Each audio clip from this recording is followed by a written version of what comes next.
It can be difficult to come up with names for characters in a novel, especially if you have lots of characters.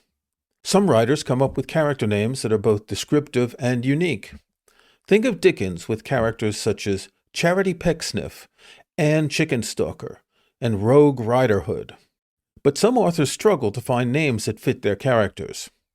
Scrivener gives you access to a powerful name generator which includes thousands of names, dictionary words that sound like names, names from various cultures, and some names from literary classics. Choose Edit Reference Tools Name Generator on Mac or Edit Writing Tools Name Generator on Windows. There are a number of options at the top right of the window. You can generate male or female names or both. Attempt alliteration tries to find names where the first letter of the first and last names or the forenames and surnames are the same. Double-barreled surnames are a British thing where a last name has two parts and is hyphenated. You can choose to generate forenames as initials only.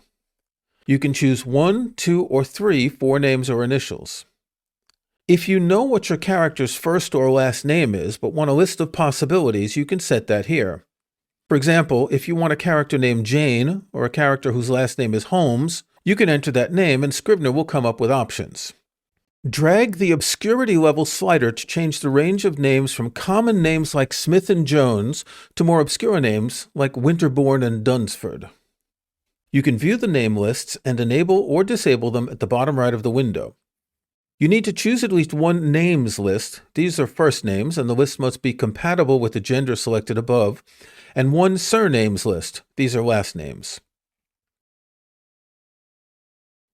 When you've chosen your settings, click Generate Names at the bottom of the window. By default, this creates 50 names, but if you drag the slider, you can change this number to anything between 1 and 500. You can scroll up and down in the results and copy any of the names you want to use. If you don't like the names in this list, click Generate Names again. You can do this as many times as you want until you find the right name of your character. Scrivener's name generation can help you find inspiration when you are trying to name characters in fiction. And it's fun to use. You can download a 30-day free trial of Scrivener for Mac or Windows at scrivener.com.